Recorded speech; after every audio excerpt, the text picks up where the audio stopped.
ఎక్కువగా స్వీట్స్ తినాలనిపిస్తూ ఉంటుంది. అలాగే చాక్లెట్స్ కానివ్వండి, లేకపోతే స్వీట్ ఐటమ్స్ ఏవైనా కానివ్వండి ఎక్కువగా తినాలనిపిస్తూ ఉంటుంది.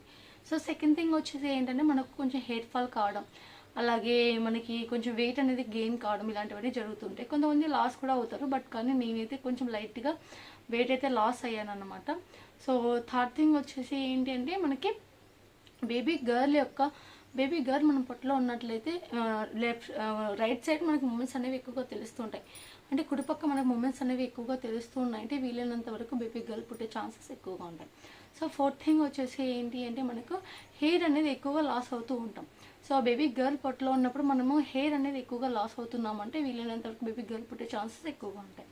సో ఫిఫ్త్ థింగ్ వచ్చేసి ఏంటంటే మనకి స్కానింగ్ రిపోర్ట్స్లో సో మనము ప్లెజెంట్ పొజిషన్ వచ్చేసి మనకి యాంటీరియర్ ఉన్నట్లయితే మోస్ట్ ఆఫ్ ది పీపుల్స్కి నేను గమనించింది ఏంటంటే యాంటీరియర్ ఉన్నట్లయితే బేబీ గర్ల్ పుట్టే ఛాన్సెస్ ఎక్కువగా ఉంటాయి. సో నాకు ఒక పాప బాబు కాబట్టి బాబుకి అయితే పోస్టీరియర్ ఉండింది ప్లెజెంటా, సో పాపకైతే యాంటీరియర్ ఉండింది. సో ఇద్దరికి సిమ్టమ్స్ వేరు, అలాగే స్కానింగ్ రిపోర్ట్స్లో ప్రతి ఒక్కటి కూడా వేరుగా రావడం వల్ల నాకైతే ఈ తేడాలు అయితే గమనించాను. సో మీకు ఇలాగే ఉంటే బేబీ గర్ల్ పుట్టే ఛాన్సెస్ ఎక్కువగా ఉంటుంది. So thank you for watching. Please do like, share and subscribe to SKR world creation.